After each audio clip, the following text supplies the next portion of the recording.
están? Qué gusto saludarles nuevamente a este programa especial. Vamos a tener un programa especial en Café con Cholas. Le tenemos aquí a un personaje, le tenemos a Héctor Rodríguez. Héctor, te invito a disfrutar de estas ricas cholas de guano con un cafecito exquisito.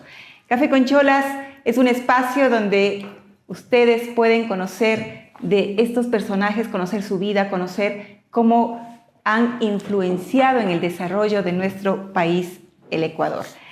Bien, vamos a empezar con una biografía de Héctor Rodríguez. Héctor Rodríguez nació en Quito en 1980 y se graduó en la Universidad Católica del Ecuador, donde estudió Ciencias Sociales aplicadas a las relaciones internacionales, después de obtener más tarde una maestría en Gobiernos y Asuntos Públicos de la Facultad Latinoamericana de Ciencias Sociales. Ha impartido cursos de política pública en la Universidad Internacional del Ecuador y el Instituto de Altos Estudios Nacionales, IAEN. También se ha desempeñado como director ejecutivo de la Agencia Ecuatoriana de Cooperación Internacional y como asesor de la Secretaría Nacional de Planificación y Desarrollo, SEMPLADES. Además, se ha desempeñado como presidente de la dirección del Instituto Ecuatoriano de Crédito Educativo y Becas y como subsecretario general de la Secretaría de Educación Superior, Ciencia, Tecnología e Innovación. Héctor Rodríguez tiene un doctorado en Política Pública por el Centro de Investigación y Docencia Económica de México y otra maestría en Innovación por la Universidad de Barcelona. Es decir, estamos al frente de un profesional a carta cabal, Héctor, y con una gran trayectoria, ¿no?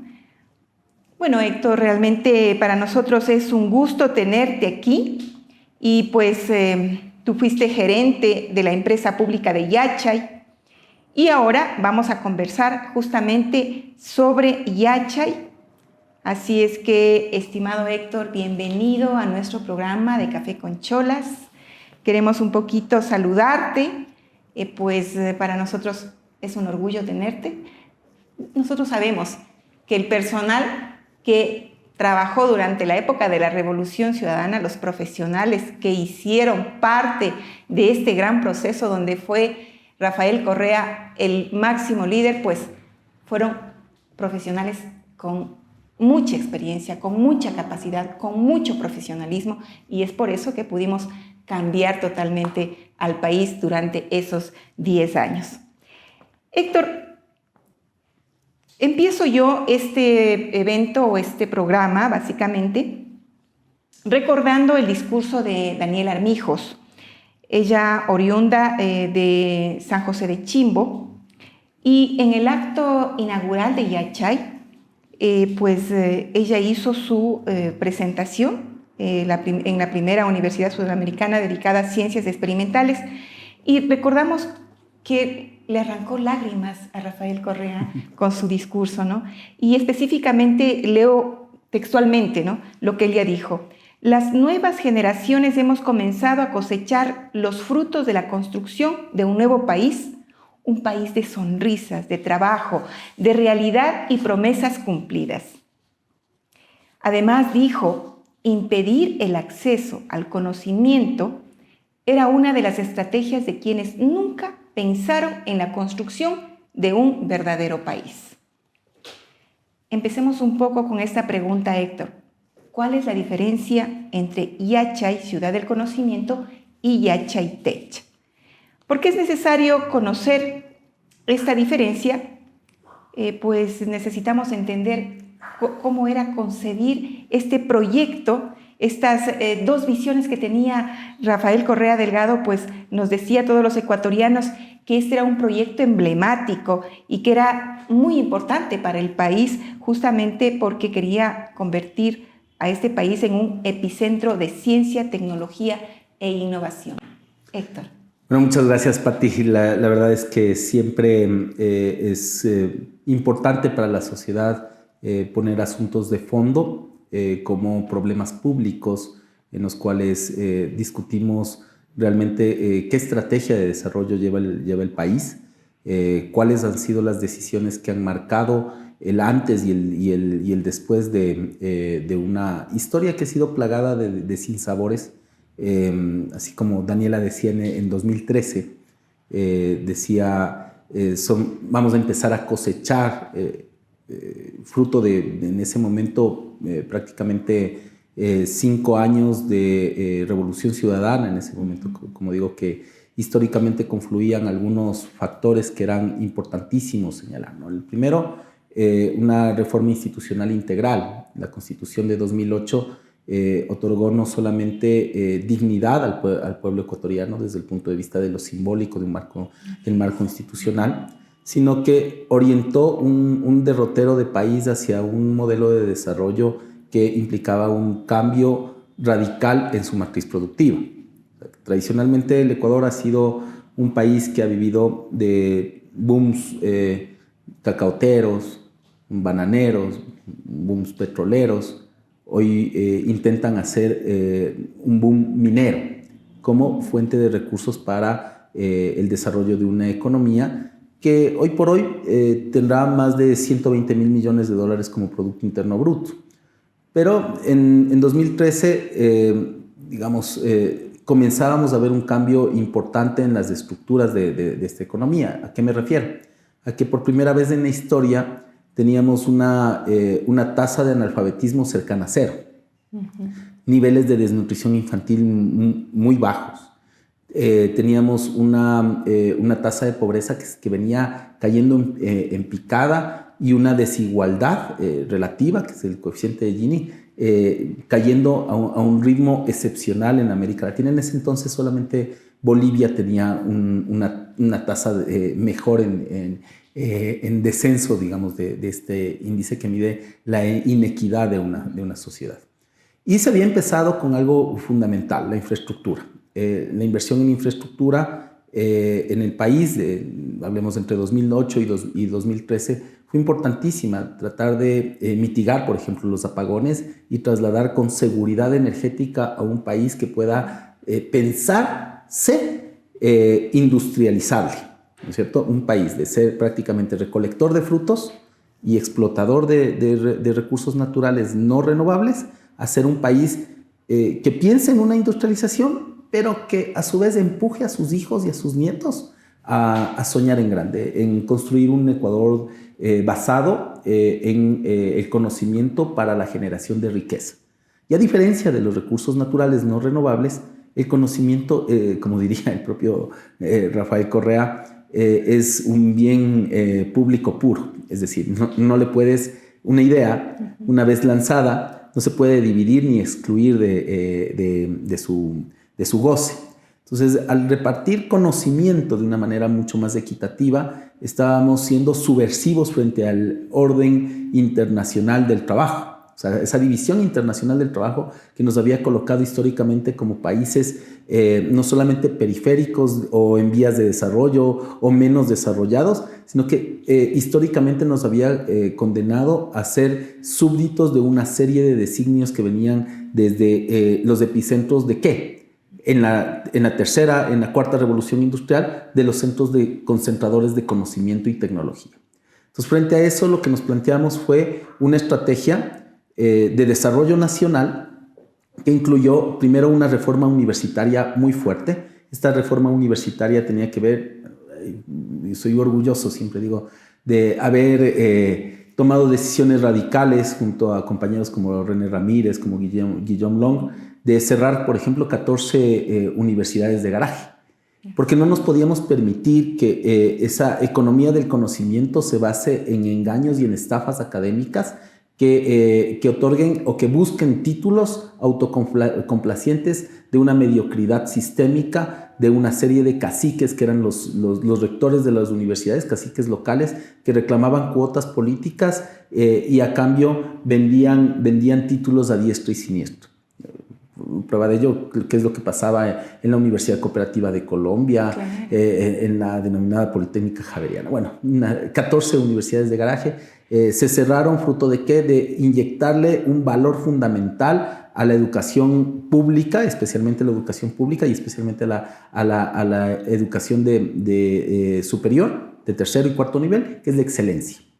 Entonces, esta reforma universitaria en su primera ola se materializa en un acto institucional que es la Ley Orgánica de Educación Superior, la LOES, con sus respectivos reglamentos de cierre de universidades de garaje, el empuje hacia arriba de la calidad de las universidades, con una categorización de universidades, con una selección de cuadros, pero nos dimos cuenta que no era suficiente, que teníamos que esperar mucho tiempo para esperar una transferencia de tecnología desde las universidades locales hacia la industria nacional para sustituir esas importaciones de fácil manufactura nacional y caminar a ese Ecuador de conocimiento. Entonces dijimos, bueno, tenemos que acelerar el paso. Tenemos que hacerlo extraordinariamente bien y extraordinariamente rápido. ¿Y cómo hacíamos? Bueno, entonces traigamos el fuego del conocimiento a nuestros espacios de desarrollo de tecnología, las universidades, los institutos de investigación, y empezamos con mucha alegría. Yo puedo decirte que firmamos las 10,000 primeras becas de estudiantes ecuatorianos en las mejores universidades del mundo. Impusimos un estándar que era el examen de ingreso a las universidades, y a partir de ese examen, que no era de conocimientos, sino de aptitudes y de razonamiento, digamos, numérico, verbal, etcétera, se seleccionaban los mejores estudiantes para las carreras que eran más demandadas, por ejemplo, medicina en la Central. Para que tengas una idea para ti, a la Universidad Central, en la carrera de medicina, accedían proporcionalmente menos estudiantes que a Harvard. O sea, a Harvard o en las Ivy Leagues de los Estados Unidos entra en promedio el 7% de sus aspirantes. En la Central, en la Facultad de Medicina, se llegó a tener un ratio de 3 de cada 100 aspirantes. ¿Por qué? Porque la demanda era mucha, los cupos son limitados, porque tienen que ser limitados, la universidad tiene que ser basada en un principio de meritocracia, y accedían 3, pero se necesitaban más universidades de calidad. En Chimborazo, de donde tú vienes, es realmente un epicentro de conocimiento, es una ciudad universitaria, y decidimos como equipo de gobierno, pues darle una fuerza a este programa de becas. Entonces, este programa de becas, como te digo, yo como viceministro firmé las primeras 10,000 becas. En otro momento te puedo contar de las anécdotas institucionales al respecto. Y potenciamos, pero no era suficiente. Sabíamos que desde la Constitución se había prometido la creación de 4 nuevas universidades, y yo recuerdo, era subsecretario en ese entonces, el presidente Correa nos consultaba, decía, bueno, ¿qué le va a hacer especial a esta universidad? No tenía nombre, ¿no? Esta universidad de tecnologías experimentales.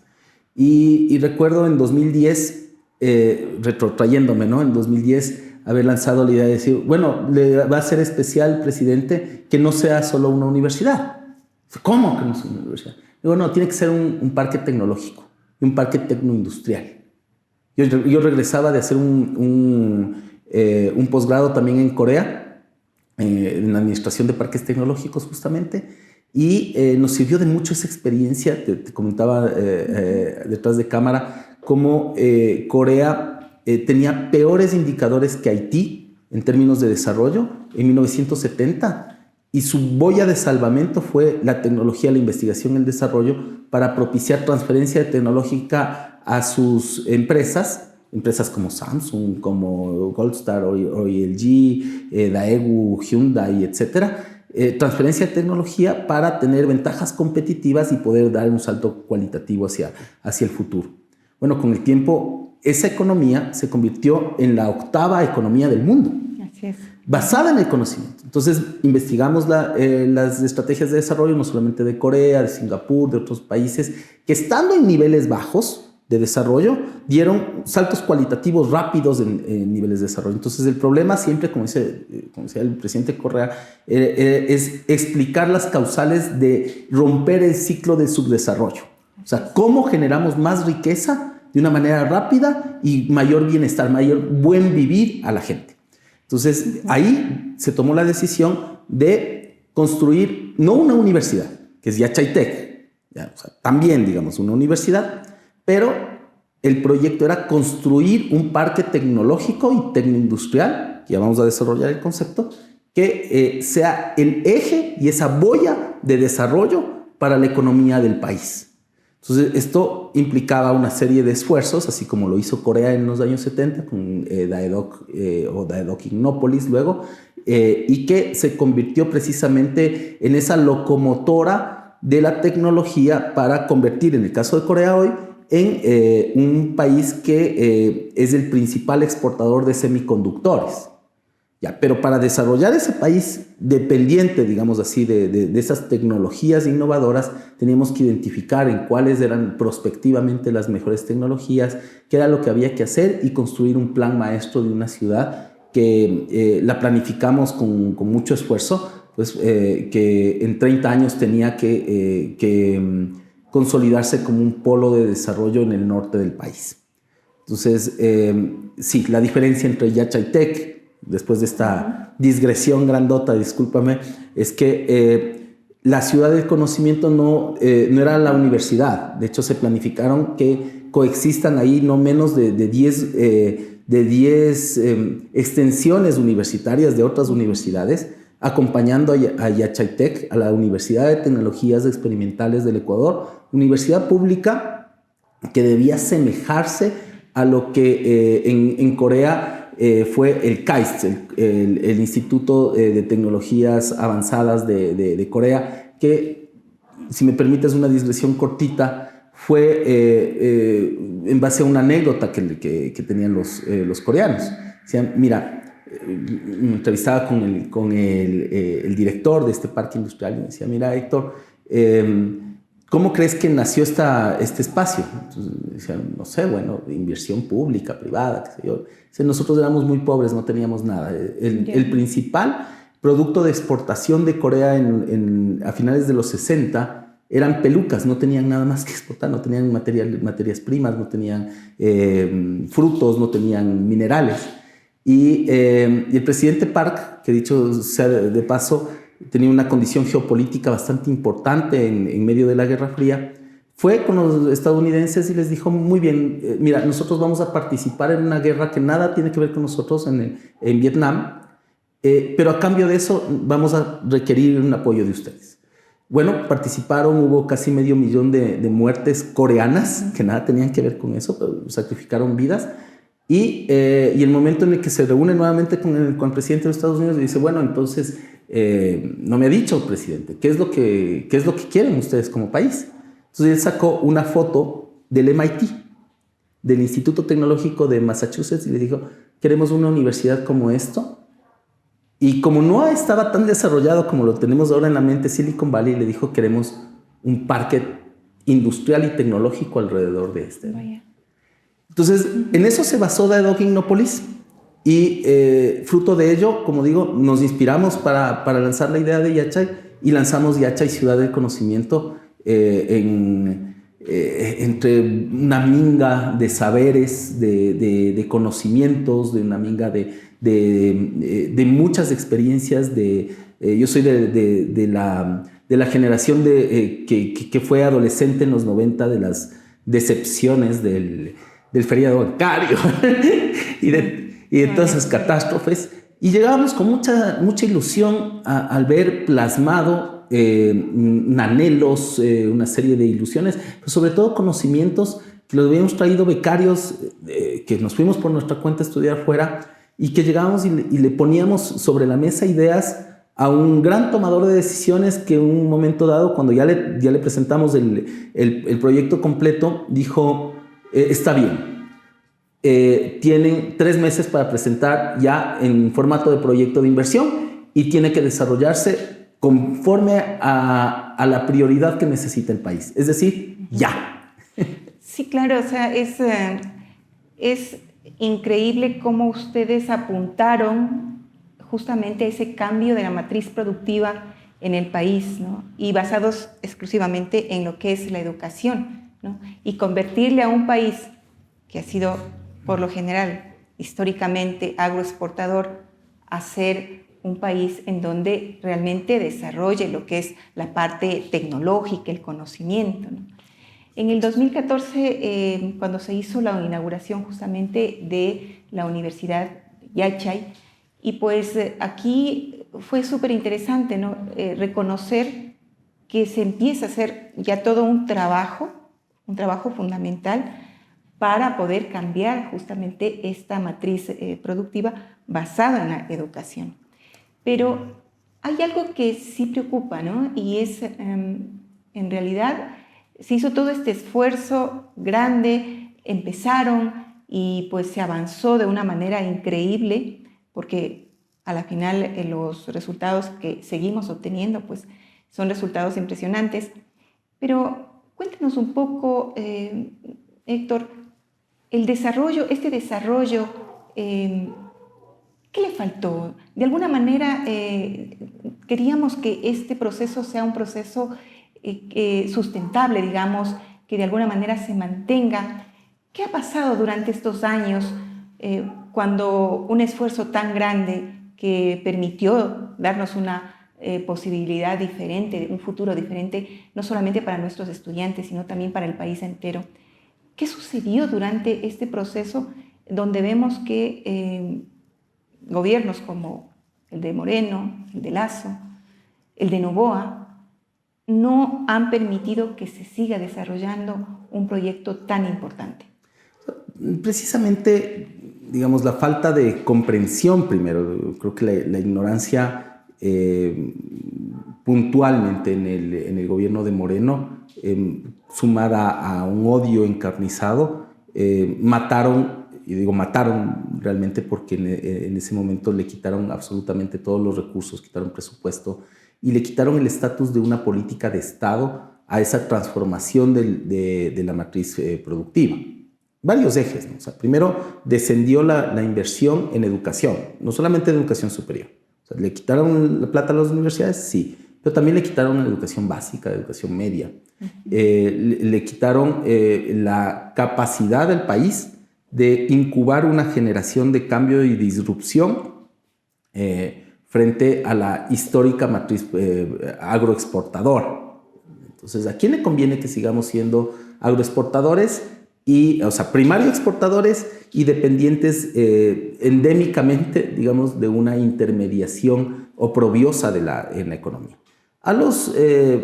Precisamente a los exportadores, a los importadores y a los chulqueros.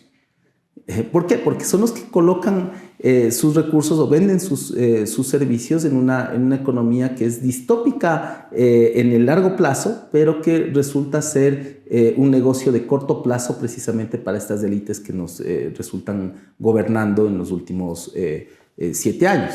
Ahora bien, Yachay debía construirse en un lapso de 30 años.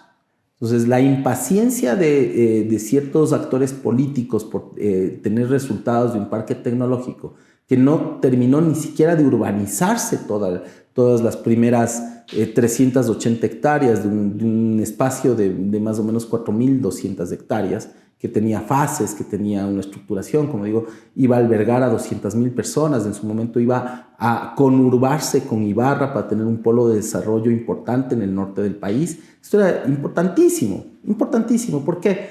Porque el norte del país en ese momento vivía una serie de rezagos de lo que se denominó en su momento el Plan Colombia, que era la guerra civil que vivía Colombia en esos momentos y que tenía una serie de desplazados, una serie de externalidades negativas sobre nuestra economía, nuestra sociedad, el nivel de violencia que se vive, y no teníamos un ancla de desarrollo fuerte en el norte del país. Porque si tú preguntas, digamos, industrialmente, En el centro del país tienes la industria metalmecánica, la industria textil, la industria de los zapatos, agroindustria también, ¿no es cierto?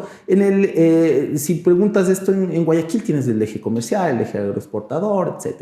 En el oriente, ¿qué tienes? Tienes la explotación petrolera, también la generación eléctrica, y en la planificación que se había visto, pues en Manabí, la petroquímica, el complejo de refinería del Pacífico, etcétera, ¿no? Entonces eran, digamos, una serie de proyectos que se manejaban de una construcción industrial, digamos, en unos lugares. En otros, sí, teníamos que seguir explotando recursos naturales, como es el propio petróleo para la industria petroquímica. Pero en el norte del país quedábamos huérfanos sin un ancla de desarrollo. Entonces la estrategia de desarrollo local se orientó precisamente a que se constituya un polo fuerte de desarrollo a largo plazo. Uh-huh. Y este polo de desarrollo a largo plazo incluía, por ejemplo, un parque industrial potente, inversiones de atracción de empresas, instalación, etc. Entonces, la universidad, que era el primer paso, digamos, algo visible en ese momento para que la gente comprenda el efecto simbólico de lo que representaba dar el salto a una economía del conocimiento,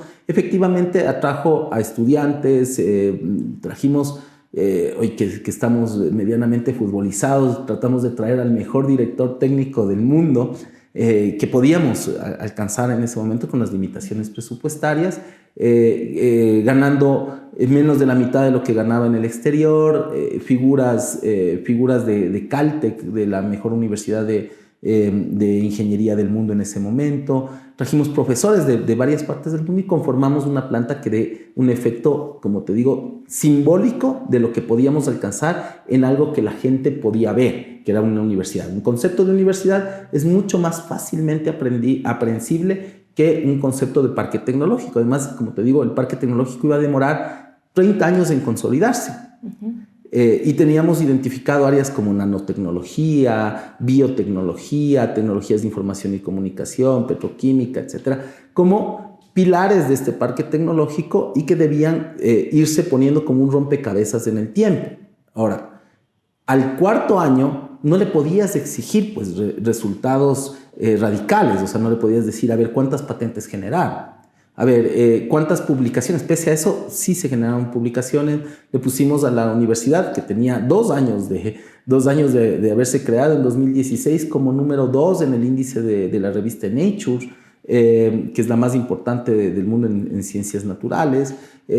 Tuvimos logros importantísimos de haber traído a gente, 2 premios Nobel que vinieron a dar conferencias acá de manera gratuita, entusiasmados por la dinámica del proyecto, gente de muy alto nivel que pusieron en el ojo público de la comunidad científica internacional un proyecto de un país chiquito, en ese entonces menos de 16 millones de habitantes, que se planteaba un salto rápido en su capacidad de desarrollo y a partir de la generación de conocimiento. Ahora, si tú a un ignorante que te pregunta y te dice, oye, ¿dónde está el tubo? Refiriéndose al tubo del pole dance en la ciudad del conocimiento, pues, ¿qué puedes esperar? Uh-huh. O sea, un ignorante que pese a que el proyecto estaba financiado, ganamos un concurso mundial del gobierno chino para obtener financiamiento para este proyecto, que tenía unas condiciones importantísimas. Era 15 años de plazo, menos del 2% de interés, en 35 años más para pagar después de los 15 de gracia. Y el proyecto estaba financiado para construirlo con las obras, con todo lo que habíamos planificado de manera muy sesuda y de manera muy profesional, pero pese a que tenía financiamiento, dicen, ¿por qué no siguieron construyendo? Bueno, el entonces secretario de CENESID, el señor de pésima recordación para el pueblo ecuatoriano, Augusto Barrera, le quitó el espacio presupuestario, es decir, le borró la partida presupuestaria a Yachay e impidió que los flujos de recursos de financiamiento externo lleguen al proyecto. Tuvimos una administración absolutamente transparente, de manos limpias, y que logramos un primer paso, que era la institucionalización de la universidad, lograr precisamente una serie de elementos magnéticos, digamos así, para para que ese centro de estudios se consolide. Pero no solamente eso. Construimos un instituto técnico-tecnológico que albergaba 3,000 estudiantes que le demostraban no solamente a la provincia de Imbabura, sino al Ecuador entero, que la educación superior técnica y tecnológica podía ser de altísimo nivel en carreras como te digo, de biotecnología, de tecnologías de información y comunicación. Ahí se comenzó a manejar, por ejemplo, ensayos de 5G en el 2016 y con los mejores laboratorios. Pero ¿qué nos faltaba? Nos faltaba tiempo y una política de Estado que reemplace esa vorágine del odio clientelar que tienen los gobiernos de turno. Y básicamente también, o sea, necesitaban tiempo, necesitaban presupuesto y necesitaban alguien que esté al frente del país y que entienda el proceso que se estaba llevando a cabo. Paralelamente, comentarte que pues, para nosotros el tema de las universidades, para el país entero es un punto fundamental, entendiendo que se llegó a realizar una ciudad de conocimiento con Yacha, y que estaba especializada en investigación científica, pero también está la Universidad Iquiam, la Universidad de la Amazonía, especializada en ciencias de la vida y ciencias de la tierra. Estaba también la UNAE, Universidad Nacional de los Nuevos Educadores, y así también la UniArtes, un proyecto enormemente esperado por el país en cuanto se refiere a arte y cultura. Es decir, no solamente enfocábamos a un espacio, sino que era amplio el tema de las universidades, con la finalidad de ir fortaleciendo varios puntos, digamos, ¿no? Pero estas 4 universidades,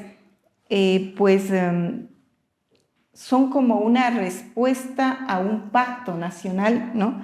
De construir este conocimiento, de construir esta creatividad para cambiar justamente esta forma que tenía el Ecuador, ¿no? Pues que darle otra nueva visión, darle un nuevo crecimiento en diferentes ámbitos. Y claro, a esto también se vinculaba no solamente el Estado como el Ejecutivo en representación del Estado, sino también una relación con los diferentes gobiernos autónomos descentralizados, una relación con todo el sistema universitario para darle un cambio a esto, ¿no? Y claro, ahí entra también lo que tú dices, ¿no? El tema de las becas, ¿no? Y no solamente las becas, sino también el tema de irlo vinculando a estas unidades educativas, a las cuestiones de las unidades del Millennium, ¿no? O sea, es realizar un trabajo en cuanto se refiere al tema de educación en una forma global, cómo se planteaba pues a través de la educación hacer ese cambio del país. Lamentablemente nos tocaron gobiernos que, como tú dices, gobiernos que pues al enfrentar este avance no lograron entenderlo, ¿no? Y más bien en vez de trabajar para que esto se desarrolle, pues empezaron a obstruir, a destruirlo, a quitar presupuesto, a dañar todo el proceso que necesitaba tiempo y necesitaba recursos, ¿no? En ese sentido, Héctor, ¿qué le ha pasado al país? O sea, por Dios, ahora cómo estamos, ¿qué hacemos? ¿Cuál es la respuesta ahora? Entender que destruyeron, dañaron, y pues a pesar de eso, esa flor sigue creciendo, sigue reproduciéndose. Entonces, ¿pero qué nos toca hacer ahora? O sea, creo que, como dicen, una gaviota no hace verano, ni una flor sola hace primavera. Las estrategias de desarrollo tienen que ser consistentes y deben ser tomadas como políticas de Estado en un mediano y largo plazo. Voy a poner un ejemplo. Si es que nosotros no atacamos el problema de raíz, de base, por ejemplo, la desnutrición infantil, los niños no van a desarrollar la corteza cerebral de manera adecuada para poder desempeñar sus actividades de conocimiento, por ejemplo, en ciencias básicas o en STEM, que se denomina de ciencias, tecnología, matemáticas, qué sé yo. Si es que ese niño no tiene una educación adecuada para que aprenda funcionalmente a leer, que tenga habilidades numéricas duras para poder enfrentar lo que viene en los siguientes niveles educativos. No tenemos cimientos donde construir ese edificio de digamos, de una economía basada en el conocimiento. Si es que los profesores son mal pagados o no les pagan, o no son capacitados, no son evaluados, no son de alguna manera mimados como esos héroes sociales que son los maestros en nuestra sociedad, difícilmente podemos construir ese edificio ya en una planta base y una segunda planta. Pero lo que es peor, ya vamos a los pisos superiores.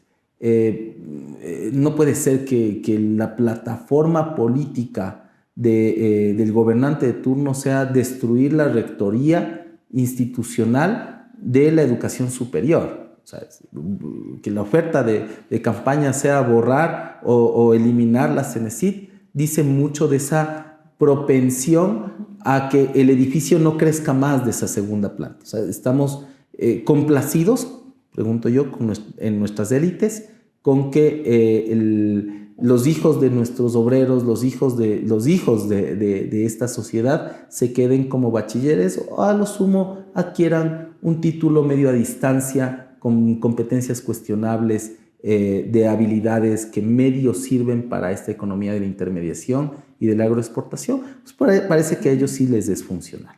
Pero en realidad, para digamos, el común de la gente que quiere ver a su país progresar, a su sociedad ocupar un sitial distinto, que no nos vemos realizados en el sueño de migrar a otros países para poder garantizar la reproducción de nuestra familia, pues el camino es distinto, el camino es diferente. Debemos efectivamente tener programas muy sólidos en la base de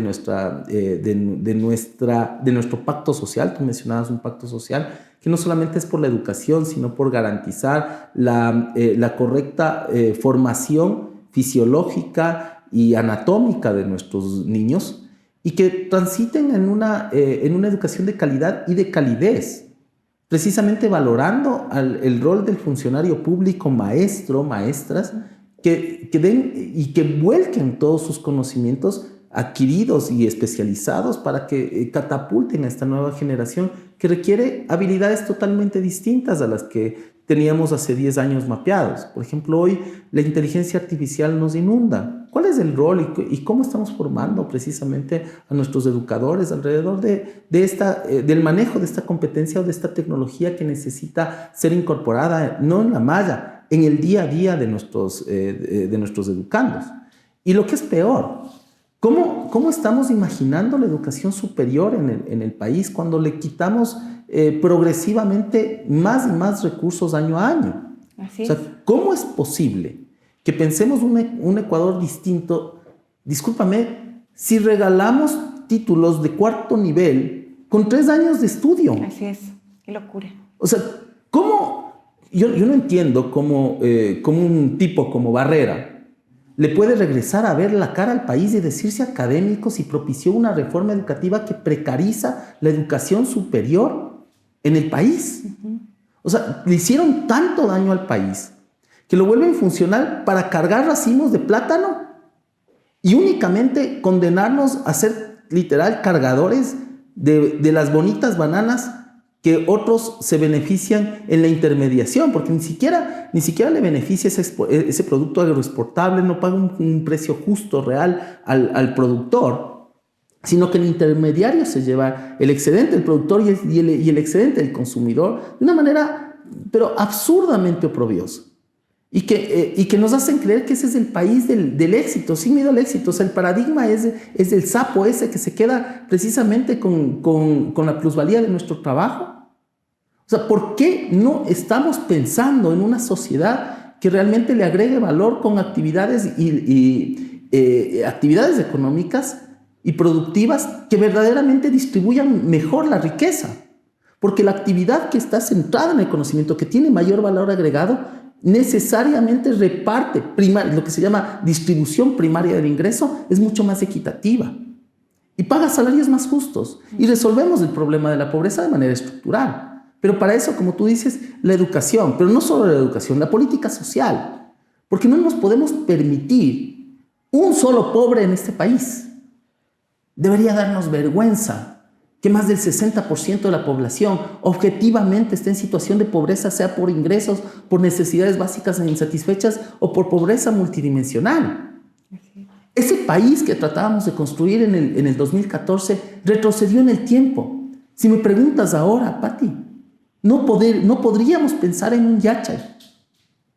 No podríamos, porque la urgencia es volver sobre las bases y reconstituir el pacto social para que la sociedad vuelva a confiar y tener los nuevos niños para que puedan salir adelante y seguir soñando en un Ecuador de conocimiento. Lamentablemente, el conocimiento y las tecnologías, que son la materia prima, los factores de producción de esta cuarta revolución industrial, se vuelven un factor excluyente y únicamente concentrado en las élites. ¿Quién puede pagar la universidad de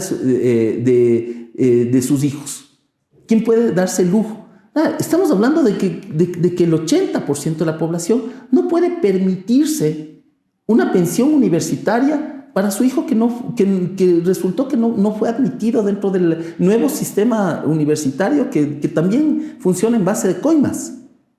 Y que ese padre de familia no le puede pagar una institución educativa de calidad a sus hijos y que tiene que verlo trabajar o migrar para poder buscar días mejores. Entonces necesitamos repensar nuestro modelo de sociedad y refundar ese pacto social para realmente apuntar a lo que es urgente. Así es. Y cuando tú hablas de este tema, lamentablemente le condenas a un ciudadano ecuatoriano a no lograr entrar a una universidad, a no tener conocimiento, y le estás condenando generación tras generación a una pobreza increíble. Y no solamente al ciudadano, sino le estás condenando al país entero. Tú hablabas de la ignorancia de ciertos... ignorancia y odio. Ignorancia y odio de ciertos presidentes. Y ahí pues yo quisiera... No, directo, dilo, Pati, de Moreno y de Lazo. Lazo, sí. Moreno cuando lo tildó pues a Yachay y dijo que no era una ciudad, sino un barrio a medio construir que no servía, que no había resultados. Y Guillermo Lazo, cuando dispuso el cierre definitivo de la empresa pública Siembra y del proyecto ciudadano del conocimiento, a través del decreto ejecutivo 639, firmado el 6 de enero del 2023. Par de ignorantes, discúlpame que lo digas. Sí, pero mira esto. Y odiadores. Pero mira esto, Pati. A ver, cuando transforman la empresa pública Yachay EP en Siembra, ya teníamos realmente una falta de comprensión de lo que se estaba haciendo. ¿Qué refiero? Se expropian 4.200 hectáreas, para que tengas una idea. Esas 4.200 hectáreas, 1.000 hectáreas correspondían a una estación científica del INIAP, que debía trasladarse del sur de Quito, que está siendo invadida, Santa Catalina, debía trasladarse a un piso climático similar en una planicie que justamente se llama San Carlos, ahí en Urcuquí. Estas 1.000 hectáreas estaban ya firmadas, estaba listo el decreto, había que simplemente operativizar el traslado, permitiendo que el desarrollo de proyectos en el sur de Quito, en el extremo sur de Quito, ya colindando con el Cantón Mejía, como el campus sur de la Universidad Central del Ecuador, como un proyecto urbanístico que dignifique realmente la vida de los pobladores de las laderas del Atacazo y del norte de Mejía. Bueno, lo dejaron, no viabilizaron eso, teniendo ahí otro espacio, el parque industrial de Imbabura, que fue un sueño que lo habíamos incubado con personajes como Diego García, con el propio Rafael Correa, etc. Un polo de desarrollo industrial que necesita la provincia de Imbabura y que tan solo requería un puente para conectarse a la vía panamericana y estar en 2 horas y media en el puerto de San Lorenzo o en 2 horas en el aeropuerto de Quito. Pero suelo industrial que es caro y que es necesario. Estaba financiado la urbanización de ese espacio, 400 hectáreas más. 600 hectáreas digamos, de amortiguación para proyectos de mediano plazo hasta que se expanda la mancha urbana y 380 hectáreas en desarrollo primigenio de 1.000 hectáreas que debía ocupar la ciudad del conocimiento, parque tecnológico. Ahora bien, donde nosotros veíamos edificios, laboratorios de investigación, estaciones científicas, ellos veían tierras de cultivo de caña de azúcar. Imagínate esto. Señalan una glosa, que el día de ayer, bueno, cuando vean este podcast será otro día, pero para efectos prácticos del día de ayer, el Tribunal Contencioso Administrativo la desvirtuó porque querían cobrarme el lucro cesante de las tierras que no se arrendaron para cultivo de caña de azúcar en un predio que fue expropiado precisamente para construir una ciudad de conocimiento, un parque tecnológico. O sea, no entendieron nunca. O como cuando mandaron a perseguir a 200 funcionarios, 200 de la Contraloría General del Estado a buscar con lupa dónde me había robado los $1.000 millones de dólares que dijo que me había robado personalmente yo, el gerente de Yachay, se había robado $1.000 millones de dólares. No sé dónde cabe esa cantidad de dinero. No sé dónde entra junta esa cantidad de dinero. Nunca le explicaron cómo funcionan las finanzas públicas, que no hay billetes, que no se transacciona con billetes, sino que se contrata. Bueno, en fin, esas 200 personas asignaron para fiscalizar, para auditar la construcción de edificios a un técnico en decoración de interiores. Y ese técnico en decoración de interiores glosa por $32 millones a un grupo de ingenieros civiles estructurales que tuvieron que financiar a los peritos de la función judicial para que demuestren que los edificios nunca tuvieron falla estructural grave y que deben ser completados y construidos. Yo te pido como legisladora, encamines los criterios de fiscalización para que efectivamente se concluya la construcción de esos 5 edificios que deben dar cupo a más estudiantes que puedan estudiar precisamente su educación superior de calidad en esa ciudad de conocimiento que está abandonado. 5 edificios con más de 70,000 metros cuadrados de construcción que hoy por hoy están abandonados. Esa es la herencia de Moreno. Esa es la herencia. Alguien, perdón, loquitocéntrico, pero hay un edificio que debía albergar los institutos públicos de investigación relacionados con ciencias de la tierra, llamemos el INAMI, llamemos el INOCAR, llamemos el propio, varios vectores de investigación del propio INIAP, que tienen un edificio que se dejó al 65% de construcción, que tiene 3 veces el tamaño del Mall El Jardín, para que tú tengas una dimensión. Perdón, loquitocéntrico, ¿no? Me crié acá. Pero digamos, en metros cuadrados, es casi el doble del edificio central de la Asamblea Nacional. Y ese edificio está diseñado para albergar al menos 10 institutos públicos de investigación con espacios de 50 laboratorios de primer nivel, que nunca se llegaron a concluir y que le dejaron al 65% de avance de obra física y que lo tienen pudriendo. Y ese edificio no tiene ninguna observación de carácter estructural. Bueno, al menos déjenle a la universidad o denle el presupuesto para que termine eso y desarrolle la ciencia necesaria para el desarrollo del país. Yachay fue pensado, Pati, en que desarrolle transferencia de tecnología para varias cosas. La primera, para sustituir importaciones. Porque el desarrollo endógeno demanda que generes capacidades propias en una economía y sustituyas importaciones que son de fácil valor agregado en principio y puedas hacer un emparejamiento tecnológico en el mediano plazo. Segundo, generar tecnologías para resolver problemas de la industria local. Te pongo un ejemplo. En el caso de Petroecuador, gastaba una cantidad ingente en buscar soluciones en consultorías fuera del país, que bien podían solventarse aquí en el Ecuador con la guía adecuada y cooperación de varias universidades. Lo que necesitábamos eran los laboratorios adecuados. Pues bien, se tuvo la construcción de este edificio que se llama Clúster de Ciencias de la Tierra, nunca lo terminaron. Pero solo en ese rubro Petroecuador gastaba entre 2015 y 2016 alrededor de $50 millones al año, que no es la mitad. En consultorías que son problemas para resolver dentro de las propias universidades, un fondo de $25 millones para investigación y desarrollo en tecnologías hidrocarburíferas. ¿Sabes que eso hubiera dinamizado tanto la economía local? La economía en el país, claro que sí. Ya, tecnologías para solventar problemas de la industria local.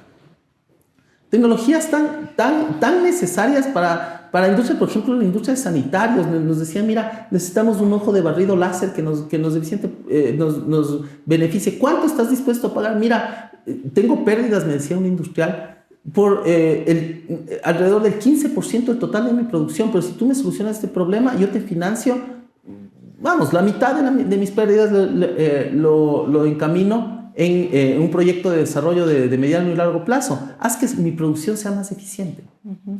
Ya, ese tipo de empresarios que luego de un tiempo estaban convencidos de que podíamos sustituir esas importaciones y que podíamos generar ciencia y tecnología local para el desarrollo, en el largo plazo, te lo doy por sentado, eran los principales gestores, no de la ciudad del conocimiento, de un país distinto, Pati. Uh-huh.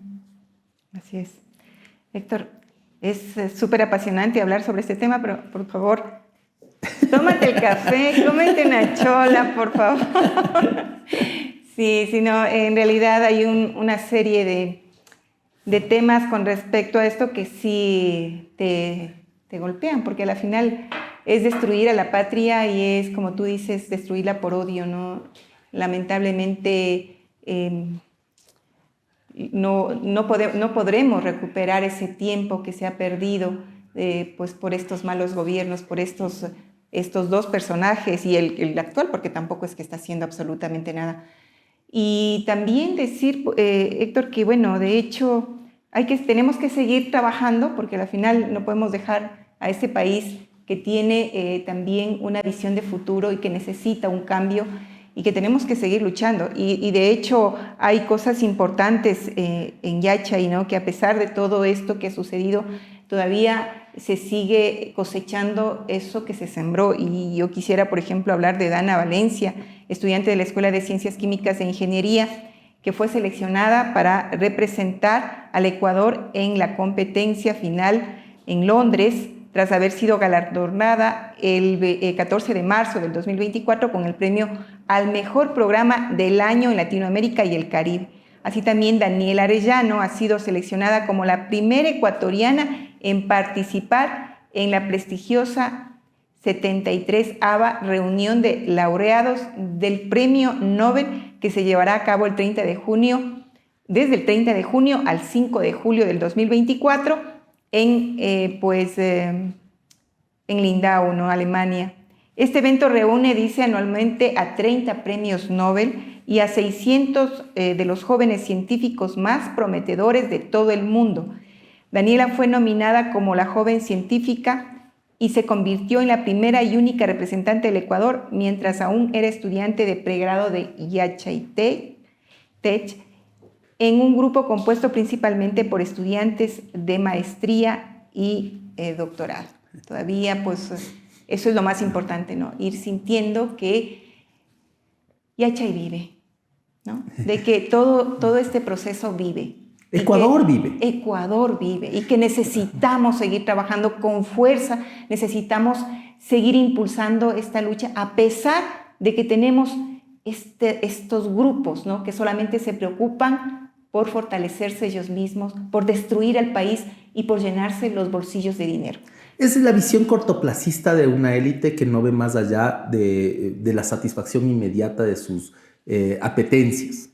O sea, a ver, si nosotros nos planteamos un proyecto como Yachay, o sea, como una parte de ellos, Yachay Tech, la Universidad de Tecnologías Experimentales, dotamos de un ADN a esa institución educativa que persiga la solución de problemas, que no se quede en una formación epidérmica de contenido, sino que más bien dote de capacidades para buscar respuestas a problemas fundamentales. Como te decía, problemas de la industria, problemas incluso de la sociedad en su conjunto.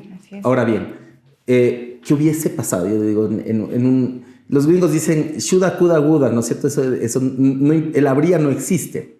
Pero, ¿qué habría pasado si el proyecto original se mantenía? O sea, si esos profesores laureados, varios de ellos incluso merecedores de premios similares al Premio Nobel en tema de ingeniería, laureados por la Academia Internacional, miembros de academias de ciencias de primer nivel en el mundo, hubieran seguido siendo parte de este proyecto. O sea, ¿qué pasaba si? Ya, ahora, no podemos retroceder en el tiempo. Votaron, literal, al 90% de la planta docente. Pusieron a los amiguis. Como dicen mis alumnos, les descolaron a los buenos y pusieron a los que medio calzaban en el formato para seguir un proyecto educativo que no les quedaba de otra porque se aprendió a defender solo desde bebé. Yachay, con 3 años, a la fecha en la que empezó el ataque, ya daba patadas, ya nadaba. Ya salía por sus propios esfuerzos. Pero como te digo, el proyecto era para 30 años. A un bebé le exigen claro, resultados. No, el retomar el Ecuador del conocimiento significa mucho más. O sea, ¿qué te diría? El otro día hubo un cruce de tweets con esto del Holt Prize y yo decía, bueno, realmente ese es un síntoma de que Yachay se rehúsa a morir y que da estas patadas, pero realmente, uno, no le llega ni el 10% del presupuesto que necesita para inversión en proyectos de investigación. 2, escogieron a autoridades, discúlpame, con una seria sombra de dudas respecto de la meritocracia de los posibles otros candidatos al rectorado. Pero son las autoridades que dentro del marco institucional de la autonomía universitaria son las autoridades y hay que respetarlas. 3, no le han dado proyecto de inversión para terminar las infraestructuras que están ahí botadas. Y eso sí es perjuicio al Estado y va en detrimento, Pati, del derecho que tienen los ciudadanos ecuatorianos en edad de estudiar educación superior por acceder a un cupo universitario, porque perfectamente puede expandirse. Claro. Y está muy avanzada esas construcciones. Ahora, ¿es fácil asignar esos recursos? Bueno, si tenemos prioridad primero de pagar los intereses de la deuda y regalarles, por ejemplo, el subsidio eléctrico a las grandes mineras. Las grandes mineras terminan pagando menos del 10% del precio que se le compra la energía a Colombia. Entonces, mientras les regalamos eso a estas grandes corporaciones que se benefician de precios internacionales de estos minerales que le pertenecen al pueblo ecuatoriano, le estamos quitando la oportunidad a ecuatorianos brillantes de tener una formación de calidad. Así es. Y eso no lo podemos permitir. Pero también es la visión que tiene cada uno, ¿no? Hacia a quién sirves, hacia a dónde vas con la política de Estado. Y lamentablemente estos gobiernos nunca verán hacia el pueblo, siempre verán más bien por sus intereses personales. Que el rico no roban, decían. ¿Qué va? Héctor, yo te agradezco más bien infinitamente por este espacio que nos has dado, por darnos también tu conocimiento, por informarnos también lo que pasa en el país, pero también por darnos esa luz de esperanza de que podemos cambiar el país, de que podemos salir adelante y que pues hay que seguir trabajando. Héctor, tus palabras finales, yo más bien agradecer infinitamente. Quisiera decirte algo, compañera, porque realmente eres legisladora por una provincia en la cual yo no vivo, pero eres mi compañera. Y como compañera te digo, dale, lucha con el corazón, por más Yachay, por más Ecuador. Vamos juntos a sacar adelante esta patria. Déjame darte un abrazo, Héctor.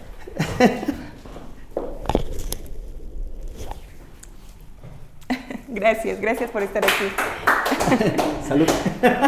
Sírvete el cafecito.